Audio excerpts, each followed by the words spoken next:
Hello, this is Dr. Edith Ubuntu Chan. Welcome to the Dr. E Show, a show exploring the frontiers of our human possibilities in areas like health and wellness, science and spirituality, quantum biology, and conscious living, so that together we can awaken the best of ourselves and create our most joyful and fulfilling lives.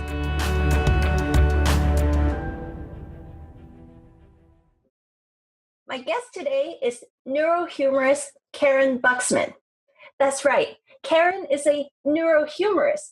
That means she studies the interaction between humor and our neurobiology and how we can apply the latest scientific insights to help us tap into our highest levels of human possibility. How awesome is that? Karyn is a sought-after keynote speaker whose inspirational speeches bring laughter and healing to audiences all around the world, from TEDx to Mayo Clinic to the Million Dollar Roundtable, and she's even been inducted into the National Speaker Association's Hall of Fame. Her last book, Lead with Laughter, shows us how humor can be a powerful secret sauce to successful leadership. And her latest book, Funny Means Money, will be published by Forbes later this fall. So please help me in welcoming a woman who is very serious about laughing matters, the one and only Karyn Buxman. Wow. That's amazing. That was amazing. You did your homework. Thanks, Dr. E. So grateful to have you here, Karyn. I know how busy you are because you're working on your book. I just launched my book a few months ago. I know what a huge labor of love that is. So yes. Thank you for synthesizing. Congratulations on your book. That's fabulous. So proud of you. Thank you. Thank you for synthesizing your work into ways that really reaches everybody. I know how nerdy and scientific you can get with your work, but then you have this amazing gift to turn it into layperson-friendly terms that we can really turn into practical advice for living our day-to-day lives. So much appreciated. I mean, as you know, if it doesn't matter what we know if we don't apply it. And, you and I are both about that world of applying the knowledge so that people can really live into their fullest potential. So I'd love to just do some backstory. How did you get into such, pardon the pun, I'm sure everybody uses this, how did you get into such a funny topic? Right. It was a number of years ago when I was teaching, and I was teaching at a school of nursing at a college, and was going back for my master's. And, I don't know how many of your listeners have been to an institution of higher learning. They want to take the fun right out of any research project. But I had to do a thesis and a research project. And so I chose to look at the relationship between humor and health. And that was actually 30 years ago now. It was back in the late 80s. And very little was being done at the time. People had heard of Norman Cousins. Yes. But there wasn't really much else out there, which in some ways made my research project a little easier. There wasn't tons of material to comb through at the time. The whole field of psychoneuroimmunology has just exploded since then. Yeah. But once I started discovering just how powerful this was, and it was affecting my life, not only professionally, but personally, I decided that I would try taking this to the world for a year, leave nursing, instructing, teaching. Mm-hmm. And I thought, if it doesn't resonate with people, I can always go back. But every year, the resonation, the interest from people just kept getting bigger and bigger.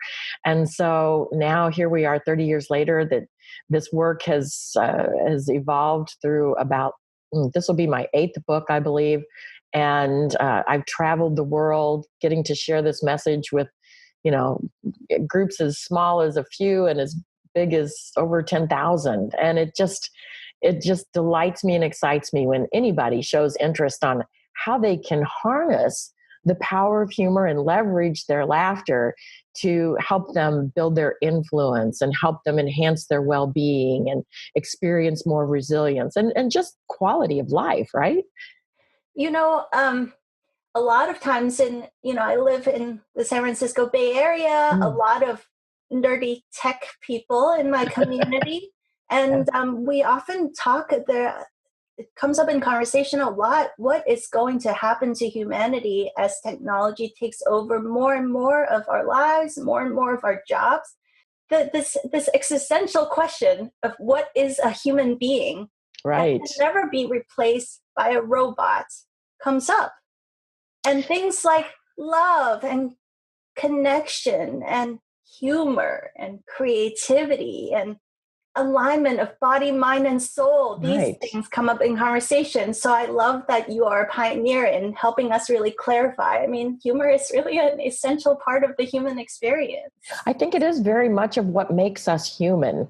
And, being a fellow nerd, I don't know if you've ever read the book Stranger in a Strange Land, but I mean, it's a classic, I think from the early 70s. But one of the things that the primary character discovered in his desire to become more human, even though he was human, that's a lot, I won't go into the backstory, but it was his ability to experience humor and laughter.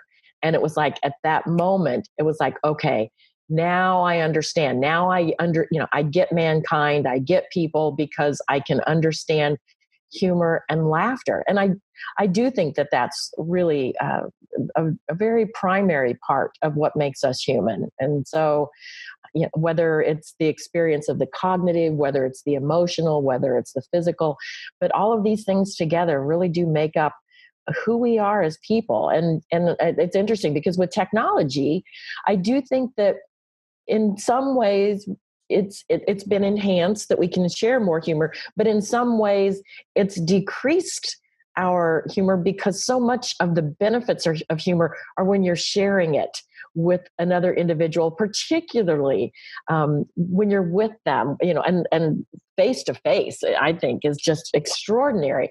And so while people are experiencing a lot of humor through videos and movies and games and things like that, it's the power of humor to build those personal connections and strengthen those relationships that I think is something that we could all benefit more from. What is the definition of humor? I think of humor as anything that evokes a smile, a laugh, or feelings of enjoyment. And interestingly, when we're working on this book that you mentioned, Funny Means Money, and one of the things that I've tried to do over the last 3 decades is to quantify more of how people experience and use humor. And it's escaped me for years on how do you measure that? Right. And then it struck me that I needed to look at 2 things instead of 1, 2 variables. And one is the appreciation of humor. And so I ask people, for those of you who are listening, on a scale of 1 to 10, how would you rate your ability to amuse yourself or find amusement that would result in smiling, laughing, or feelings of enjoyment? And I think that most high performers would rate themselves at least a 5 or greater. But the other piece was the piece that's been missing for a long time, and that's the application piece. Mm-hmm. So the y-axis that we measure is how often on a scale of 1 to 10 do you intentionally use humor for a desired outcome consistently and over time. Because wow. you and I know that high performance, we've learned from a common mentor, Brendan Burchard, that high performance is about the experience of being above the norm consistently and over time. Right. And so high performance humor is that intentional use of humor for a desired outcome. Now, desired outcome, that could be any number of things. Do you want to feel better? Do you want to have less stress? Do you want to build resilience? Do you want to increase your sales by staying top of mind? Do you want to diffuse a conflict? Do you want to teach information? I mean, on and on and on and on and on and on and on. But for that desired outcome, and then to not let it just happen by chance, but to make it happen by choice.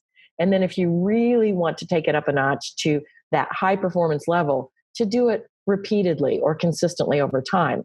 And so for people, I think a lot of high performers would rate higher on the appreciation scale. They probably haven't really used humor intentionally and consistently over time. And so that's where we can really take them from good to great, or from great to amazing, to experience all those benefits that humor brings to the table. Wow, you're blowing my mind. I never thought about it that way. But of course, just like any other skill or gift of life that we appreciate, we can enjoy it by accident or we can consciously cultivate it. Of course. I never Isn't that thought about wonderful? humor in that way. Yeah, just yesterday, I was interviewing a person for my book, and they were relating to me their exchange with a gentleman from the Midwest who was an insurance agent. And he took on this persona of just kind of the everyman, but his persona included telling corny jokes. And that was just who he was. And anytime somebody met him, he always brought to the table a corny joke that would make everybody groan, but they would laugh and they would smile, and they always looked forward to his corny jokes. And I said, he is someone who would rank high in that high performance humor, because he's intentionally bringing that humor to the table to establish and build relationships. He's doing it consistently over time, and people would rather do business with a person or an organization that's fun and that has, a positive outlook, that's fun to be around. And so he's nailed it.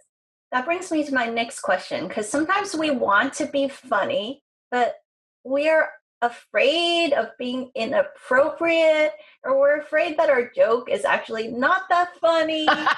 Can you help us to break through that barrier? Because when we all have had the experience how a great sense of humor totally breaks the ice and deepens connection and opens our minds to new possibilities. We all can appreciate that. But sometimes, as the person who wants to cultivate a greater sense of humor, you're afraid that your joke might be offensive or land flat. Can you give us? Yes. Oh my gosh. And this is so much of what we're going to go into in depth in the book and through some online classes that I'm developing right now. But it's so interesting, and I'm so happy that you said what you said, because this is one of the most common misconceptions about high performance humor, is that it's about being funnier or even about just being funny. Mm-hmm. And I have found that high performance humor is a bit like a three-legged stool. One of the legs is entertainment. And I think that's where most people think about humor. It's about, making me laugh, making me be entertained. And that's great. Mm-hmm. And the other two legs being influence and well-being. Influence is, everything related to communication and persuasion, and well-being could be health. It could be resilience. It could be spirituality, all of those kinds of things. And so in terms of using humor, so many times when I'm working with high performers and coaching them, they'll say, but I'm not funny. And my response is, Great, because you never have to tell a joke.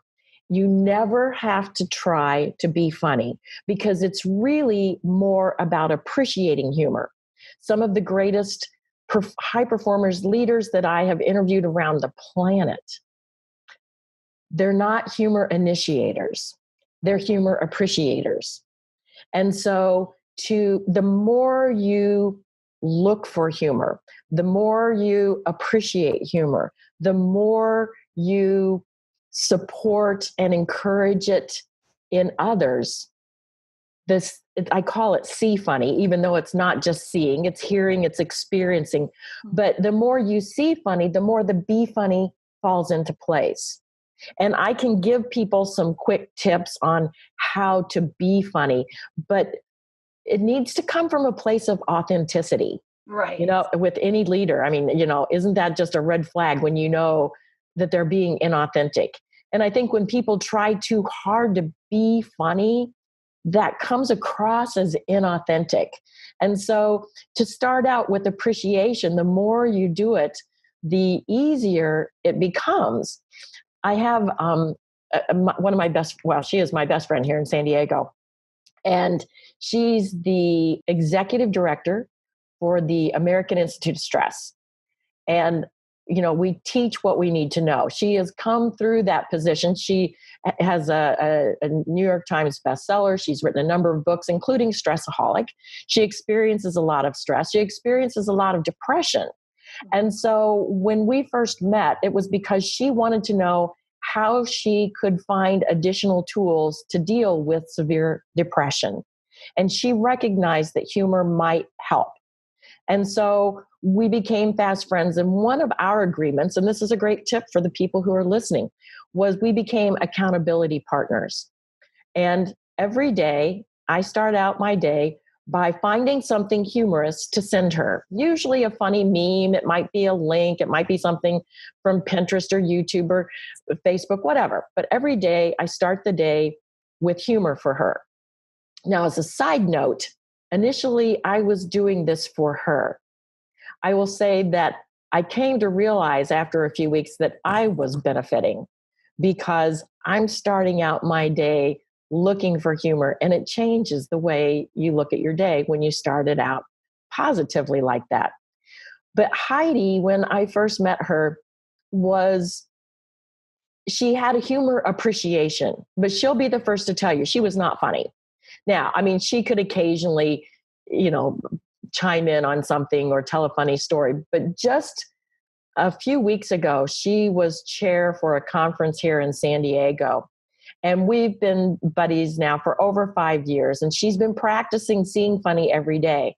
And if I heard it once, I must have heard it 50 times from people who said, she's so funny. But it was from a place of authenticity. And it was a place of that she could now make remarks about things that she saw and that she experienced and that other people were experienced that came about totally naturally. She never had to tell a joke. I mean, I don't even think she, told any long, funny anecdotes or anything, but her ability to make funny comments about what was going on in our environment was fabulous. And so this is one of the ways that I encourage people to start out is just by how can you start nurturing and that humor appreciation and let the be funny fall into place. And if you want, tips on how to be funny, I can teach you that. But this comes from a much more authentic place, a genuine place, and a place that will benefit you at a much deeper level. So we don't all have to train to become stand-up comedians. Not at all. As a matter of fact, I mean, that's such a narrow niche and such a select few. Now, I think before I would even encourage anyone to take stand-up, and if you really want to try something fun and be brave, I mean, for people who want to work on presentation skills, there's something to cut your teeth on. You can learn to take abuse and all sorts of kinds of things. But I mean, it's a great skill to have. I really love improv because improv is not like getting up and being able to be funny all the time. A lot of people think improv is about comedy, and a lot of it is, but it really is that ability to be in the moment and respond. And one of the first rules of improv is yes and. So this is a great skill for being funny, but it's also a great skill in everyday life. If we can work with another person and they give us a request or they make a suggestion that we know is awful, but we don't want to block it. You don't want to stop the conversation. If you learn that skill of yes and now you're working with them toward a shared desired outcome. And it's a wonderful skill to have. So I encourage everybody to investigate and maybe take an improv class, because that'll serve you in all walks of life. I love what you say about cultivating the seeing funny. It's kind of like gratitude journal practice has become very, very popular. And we know the huge amounts of research about how it influences our productivity, creativity, teamwork, well-being, and so on. But sometimes it becomes like a little bit too serious. And it's funny because a lot of times people will say to me, but you don't understand. There's nothing funny happening in my life. And I can empathize because there are occasions where nothing's funny, but I will tell you, those are few and far between. And the thing is, that, and I'll encourage people, well, go out and start asking yourself, because if your belief is that there's nothing funny in your life, that'll be your experience. Because your experience reflects your beliefs. And that's true in all walks of life. But if instead of going out into the world and going, there's no humor in my life, if you think to yourself, what am I missing? Where's the humor in the situation? You are going to start hearing things that other people miss. You're going to start seeing things that other people overlook. Heidi sends me photos every few weeks of something that she sees out and about. She sent me a photo that I show in a lot of my presentations. It's actually a gym here in San Diego. It's a 24-hour fitness, and it has escalators going up to the entrance that people can ride so that they can go in and get on the Stairmaster that they paid for. Yeah. It's like, that's funny. That's seeing funny. But here's the thing, a lot of times you may not see it right away. Mm-hmm. And then people will feel justified. They'll say, well, see, I told you there's nothing funny happening in my life. Yeah. But hang in there, because if you keep at it, it may take a day, it may take you're going to see something, and your brain wires. And then you continue to look, and it wires again. And there's a law that you're probably familiar with called Hebbs Law, which is neurons that fire together, wire together. Yes. And the more you look for it, the more your neurons fire. Here's a quick example.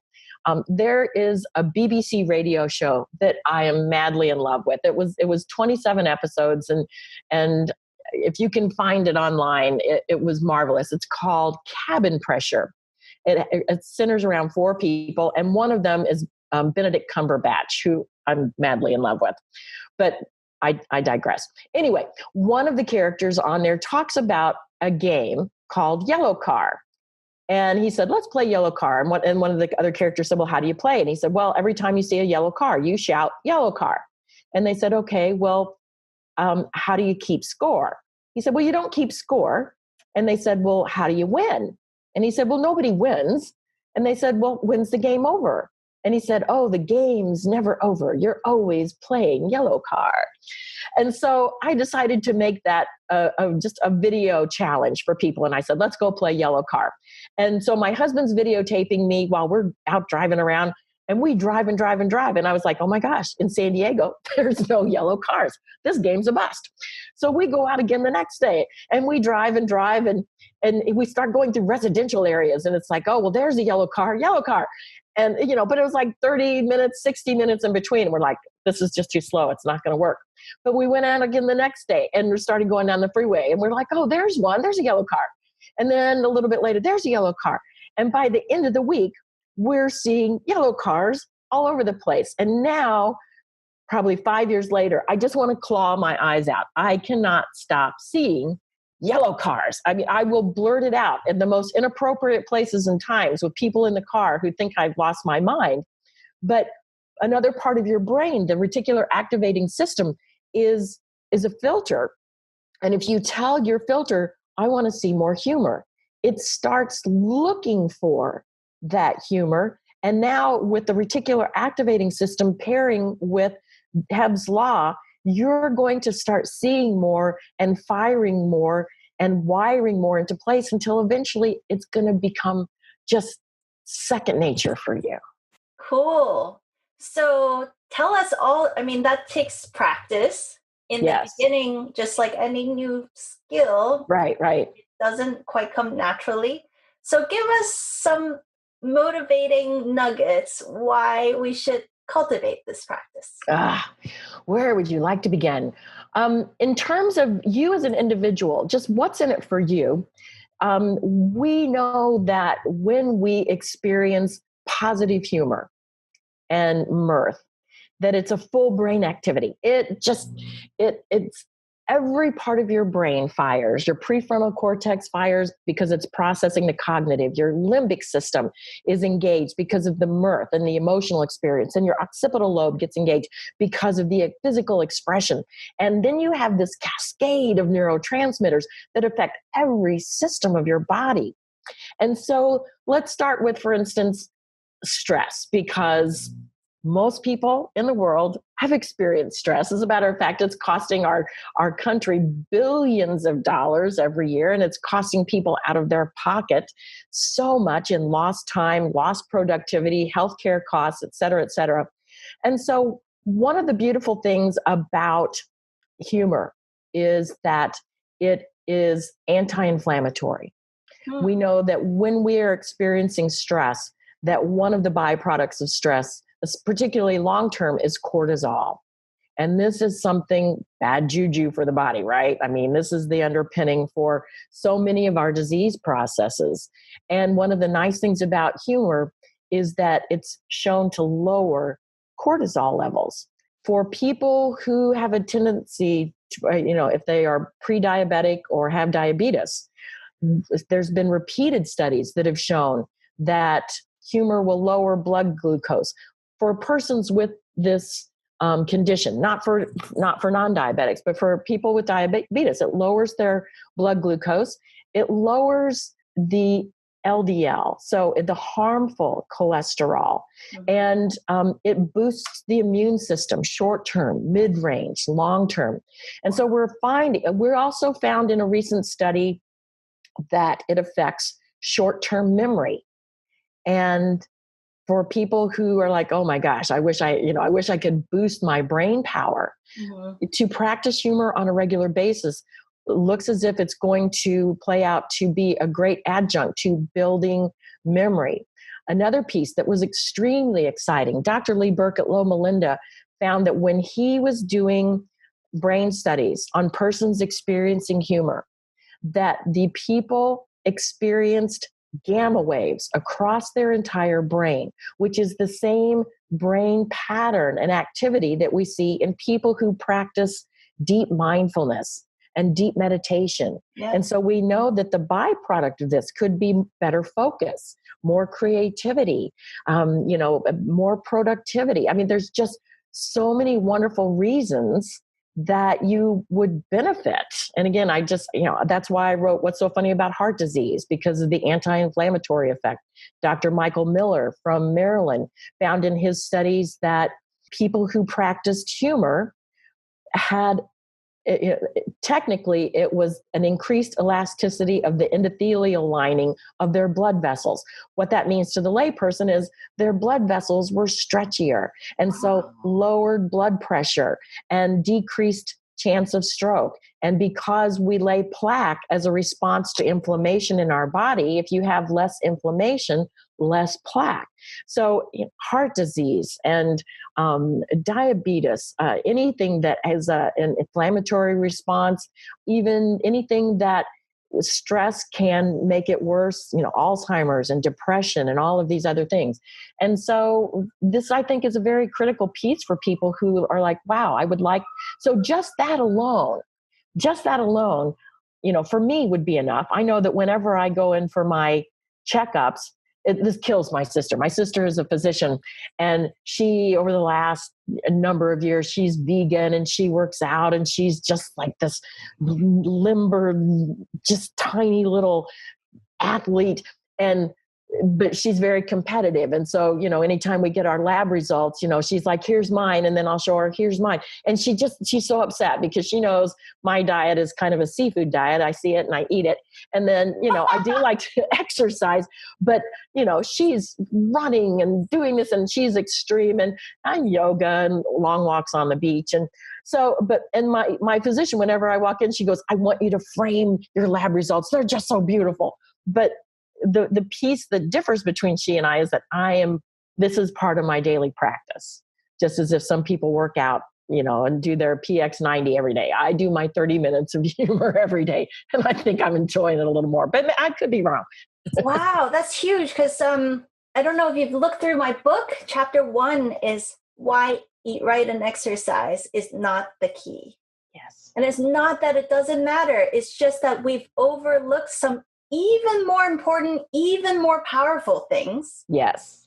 Right? Because sometimes they're so obvious, so simple that we take it for granted when we skip over it, is the point. And I found this one study was done pretty recently in 2016. This group of women that were divided up to eat a pro-inflammatory diet and an anti-inflammatory diet.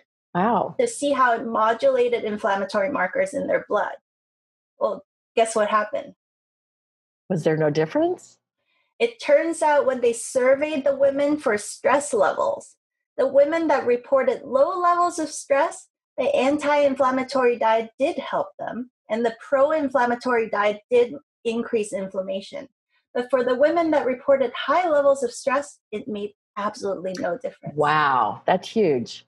That's huge. That tells us that things like diet and possibly exercise, these things are important factors, but we have to start seeing it synergistically with the other factors. And there may be, the reason why I hear the stats is like 90-something% of doctors' visits are stress-related conditions now. Yes. And so that is the big elephant in the room we really have to address. And what a better way to address it than practicing humor on a day-to-day basis. I don't think people will find that nearly as hard as going paleo or keto, right, or Well, here's something that'll blow your mind, and that is that in some repeated studies in Japan, they found that persons with diabetes, when they practiced humor, not only did it lower blood glucose, cholesterol, renin, and angiotensin, which are harmful to kidneys, but it went beyond the cellular level. They found positive changes at the level of DNA.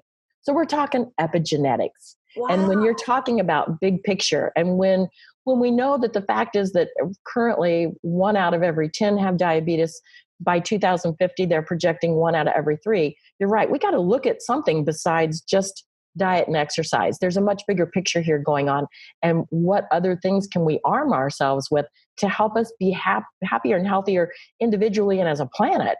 Yeah, this is like the single biggest low-hanging fruit there is to influence our health and well-being that we're not talking about enough. Yes. Wow. Thank you for doing your 30 years of work. You're so welcome. And in terms of other kinds of things, whether you're looking for a soulmate on Match.com or whether you're looking in terms of someone for leadership, one of the top 3 traits that people look for is a sense of humor.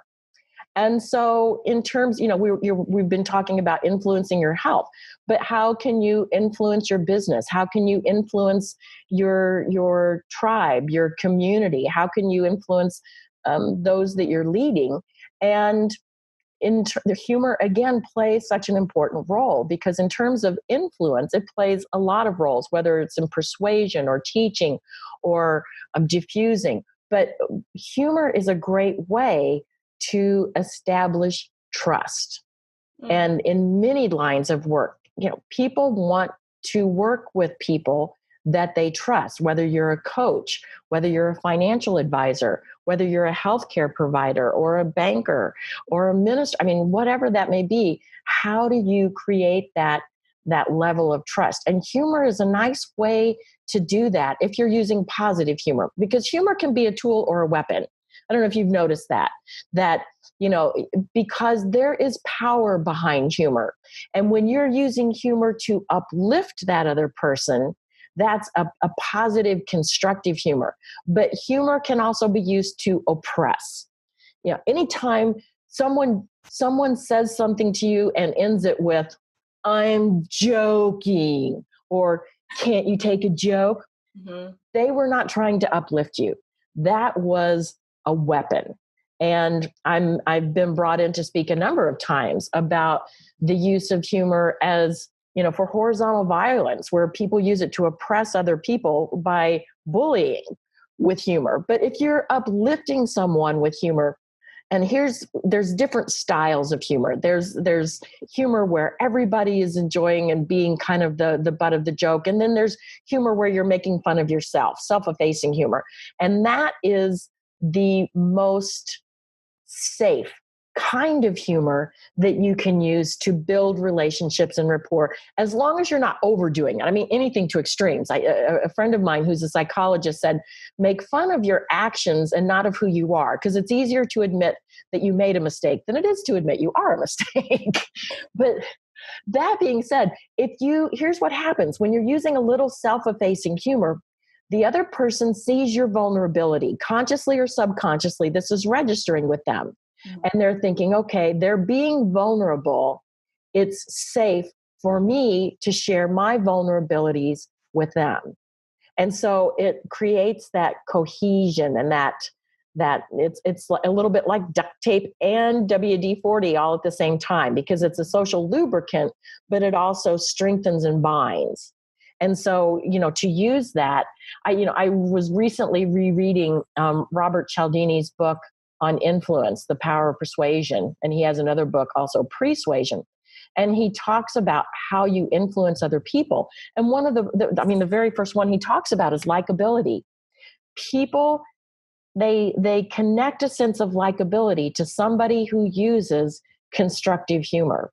And you look at, there are so many great leaders who have understood this throughout time, whether it's, Gandhi and Lincoln and Kennedy and Reagan, just so many wonderful leaders, Churchill, who used humor and used it appropriately and established that sense of trust with the people that they were leading.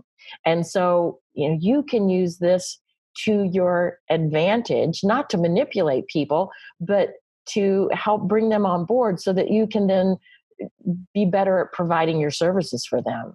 Give us an example of like a super duper high tension situation that either you've experienced or historically that maybe we should know about, where humor just totally saved the day. I'm sure. I love it. I mean, the one that comes to mind and is in my TEDx talk is the Cuban Missile Crisis. And, this is October 1962, and we have the nuclear countdown ticking towards zero. And it had been 13 days that the US and Russia had been rattling their sabers at one another. And it was a time where everybody was concerned about, are we still going to be around tomorrow? Is there, are we all going to experience this nuclear Armageddon? And the Soviets and the Americans were deadlocked. We knew that the fate of the world was in their hands. And while they're deadlocked at this table, one of the Soviets tells a joke. And he says to the group, "What is difference between capitalism and communism? In capitalism, men exploit men. In communism, it's other way around." Everybody burst out laughing, and the tension broke, the talks resumed, and we didn't blow up the planet. It's like, that is something that is, I think, a huge example of being there to diffuse. And we've seen this, on large scales, and we see it daily on small scales, but it's something where people respect and will participate, engage more if someone is using humor constructively and appropriately. And that's why we're devoting so much of the time on this book and showing people how to think about this more in depth, because we go into more detail than probably anybody would really be excited about besides us. But, you get to pick and choose what you want, because we have found that there are building blocks to being somebody who practices high performance humor. It's about relationships. It's about managing your environment. It's about managing your authenticity. It's about safety, whether that's the physical or emotional harm. It's about timing, because for little children, so much of the humor comes from just pure delight. But by the time we're adults, so much of our humor is relief humor experienced from pain and discomfort, whether it's yours or somebody else's. You're laughing about it. It's like, you are not going to believe the idiot that I had to follow for 30 minutes who had his left blinker on. Those kinds of things. Or the person who cut in front of you at the grocery store in the item that's in the express lane that says 10 items only, and they have 37 items, but 22 of them are cat food, and they think that only counts as one. So, you harness this and you use this to your advantage and, diffuse it. It's just, anyway, I get excited. So timing is one. And then confidence, your ability to confidently express your humor when you choose to, and the consistency. It's like, if you can consistently and confidently express your humor and be mindful of the relationships, environment, authenticity, safety, and timing, boom, you got it. That you've got mastery there. And so that's a lot of what we're wanting people to experience firsthand for themselves. Wow. I'm thinking also how much of what the programmings and patterns that operate our lives and our relationships is, I've heard that it's like 95% of it's subconscious. And through things like meditation and hypnosis, we can access and shift those old patterns. Can you talk about how humor, because it sounds like with the gamma state, that humor could maybe do the same things and allow us to heal some deeply seated old patterns or traumas or wounds, but in a fun way. It is in a fun way. And, I actually did an interview with somebody on disruption. And, on the one hand, so many people view disruption as a bad thing, but pattern interrupt with disruption can be a good thing, because it brings to, it makes you more mindful. It brings your attention back to present, because, so much of our day we're going through being either future focused or past focused instead of being in the present. And the wonderful thing about humor is that it zaps you back into the present to be able to experience it. So in terms of pattern disrupt, if we were taught, you and I, about the ability to set alarms and on your phone and not just have it say alarm, and so I have different alarms set during the day where it's like humor break. And when I have that, that's when I go in and I have go-tos. And this is part of what I teach people. It's like, what can you do to increase the likelihood? Because if you're always looking for it, you're going to find it. But when you need it really fast, how can you have it? And so I have things bookmarked on my phone and my computer. I have podcasts. I have websites. I have all different kinds of social media. I have go-to people. I have everything to make sure that I can increase that likelihood and do it right away. And when I practice that and do that pattern interrupt, then I can, what a great positive way to get me back in a positive mindset, disrupt the negative behavior that I might be caught in. And we can also do cues, which is if this, then that, which is another great way to create habits and create a disrupt. So if I'm tired and find myself standing in front of the refrigerator, then that. Instead, I'm going to pull up something humorous on my phone and watch that first. And then I'm going to decide, am I hungry? If I'm, find myself escalating and I'm getting ready to send an email, if this, I'm getting ready to hit send on a really angry email, then that. Before I send it, I'm going to pull up David Sedaris live at Carnegie Hall and listen to 10 minutes of that. And so to bring that in as a method to disrupt a pattern is something that then you get the benefits of feeling good, lowering the cortisol, increasing the gamma waves, experiencing all of these wonderful, chemistry and alertness and just feeling better. And more people are going to want to hang around you, positive people, because when you are emanating that positive vibration and flow and spirit, it's contagious. And there are those people, and I'm sure you've met them, who their goal in life is to be absolutely miserable, and their mission is to see how many of the rest of us they can bring down with them. But if you just quit buying into that and focus on that 2%, 5%, 10%, it will grow. Of the people who are positive in your life, the negative will fall away and you will start bringing in more. One of the people and companies that I interviewed experienced this, where they injected humor into their corporate culture.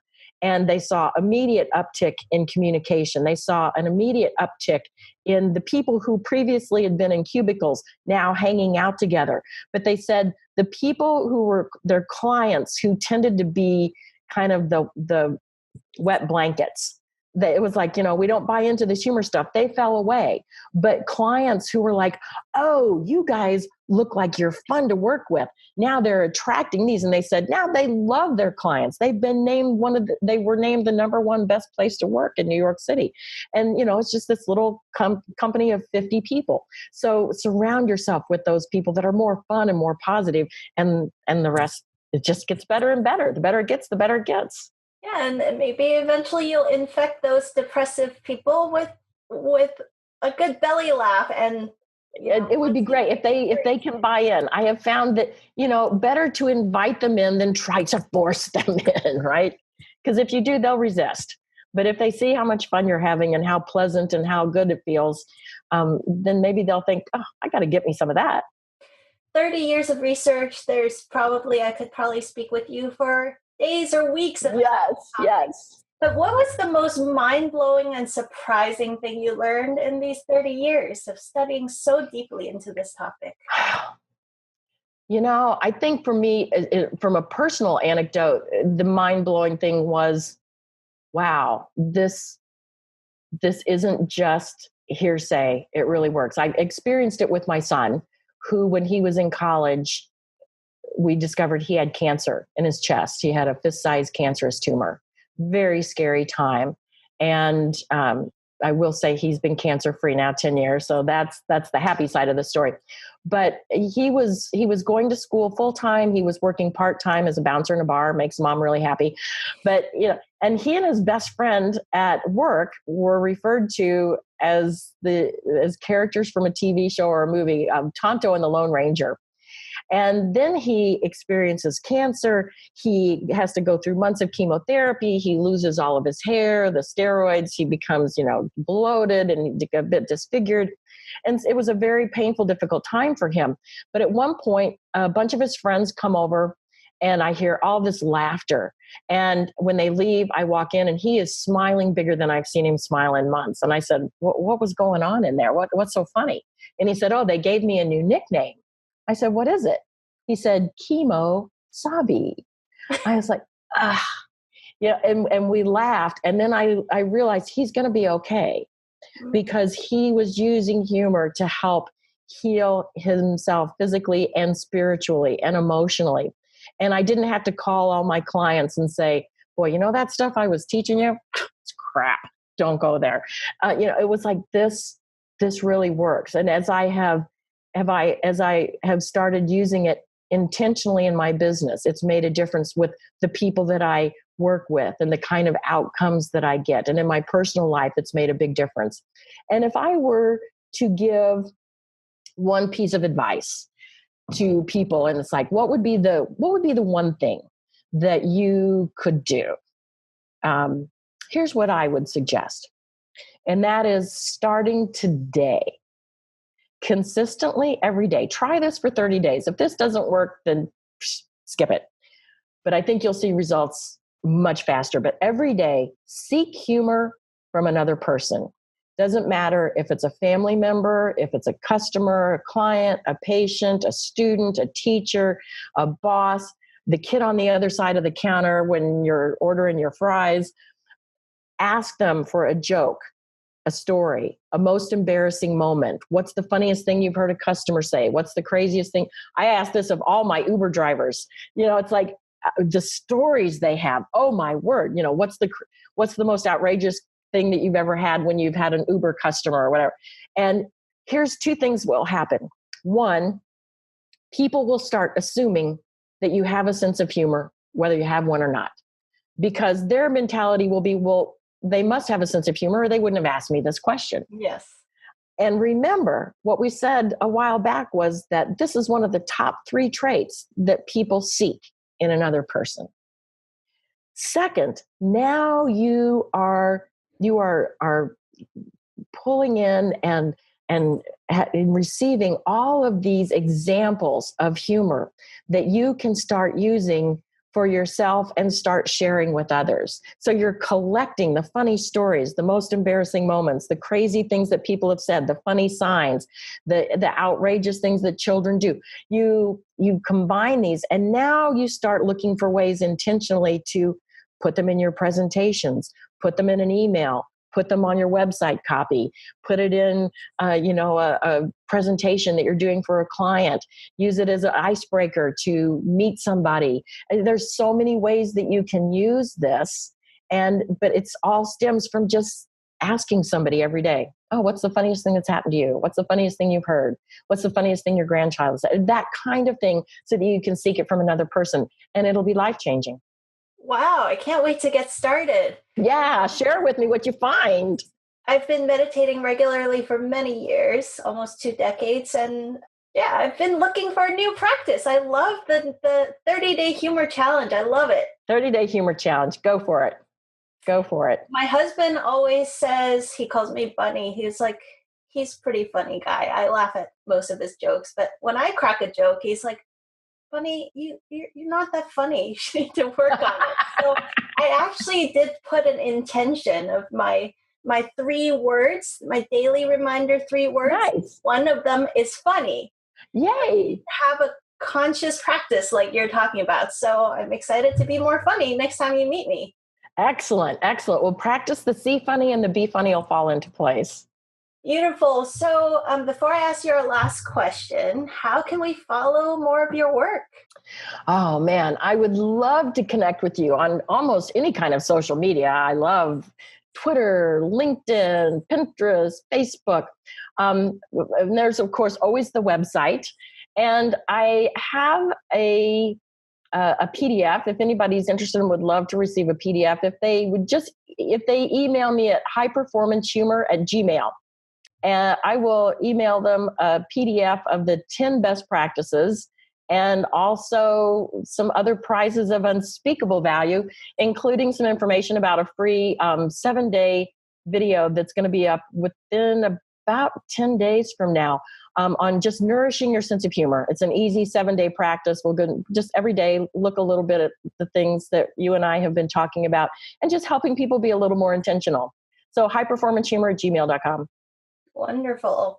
In the first chapter of my book, I invite people to look beyond eat right and exercise and look at all those things that nourish us.